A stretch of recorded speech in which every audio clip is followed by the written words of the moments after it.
A few moments later, a few inches later, 2 hours later, one eternity later.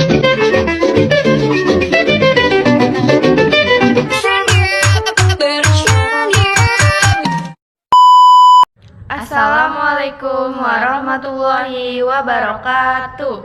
Selamat datang di podcast Sejarah Indonesia. Perkenalkan, nama saya Rizky Aginingsih. Nama saya Mutiana Firda Putri.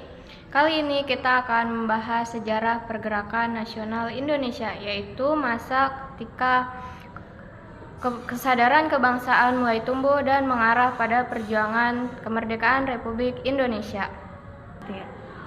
Awal munculnya pergerakan nasional. Kalau kita lihat ke awal abad ke-20, Indonesia masih dijajah oleh Belanda. Rakyat hidup susah, pendidikan terbatas, dan semua kebijakan ditentukan oleh penjajah. Tapi saat tahun 1901, Belanda mulai menerapkan politik etis, yaitu kebijakan yang katanya membalas budi kepada rakyat Indonesia. Salah satunya dengan membuka akses sekolah atau pendidikan untuk kaum pribumi. Nah, dari sinilah muncul generasi terpelajar Indonesia yang mulai sadar kalau penjajahan harus dilawan lewat ilmu. Organisasi pertama yaitu yang menandai kebangkitan nasional adalah Budi Utomo yang berdiri pada 20 Mei 1908, dipelopori oleh Dr. Sutomo dan teman-temannya dari Stovia. Walau awalnya fokus di bidang pendidikan dan kebudayaan untuk masyarakat Jawa, Budi Utomo jadi simbol kesadaran bangsa untuk bangkit. Makanya tanggal berdirinya diperingati sebagai Hari Kebangkitan Nasional.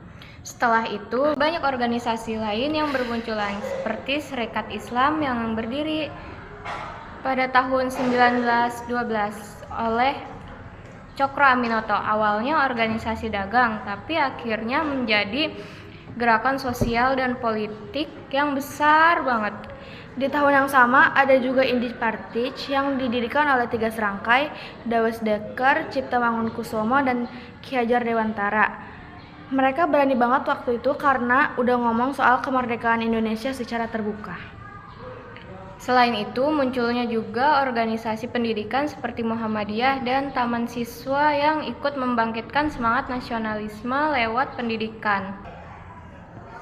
Sumpah Pemuda 1928. Nah, puncak semangat persatuan muncul pada 28 Oktober 1928 lewat Kongres Pemuda II di Jakarta. Yap, di sana para pemuda dari berbagai daerah menyatakan Sumpah Pemuda yang isinya bertumpah darah satu, berbangsa satu, dan berbahasa satu.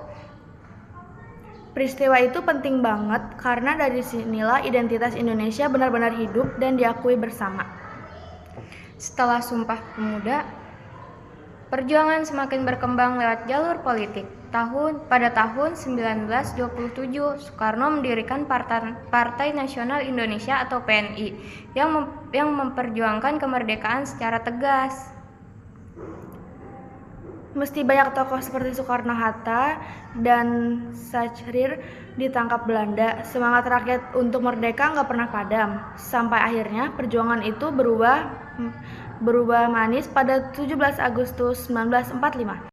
Jadi, pergerakan nasional Indonesia adalah proses panjang lahirnya kesadaran, persatuan, dan perjuangan menuju kemerdekaan. Dan semangat itu harus kita jaga bukan dengan perang lagi, tapi dengan belajar, bekerja, dan membangun bangsa ini.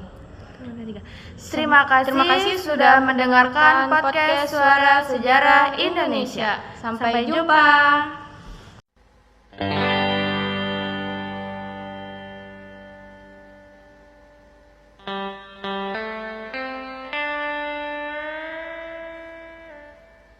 Thank you, everyone! Thank you, Elmar! Boom!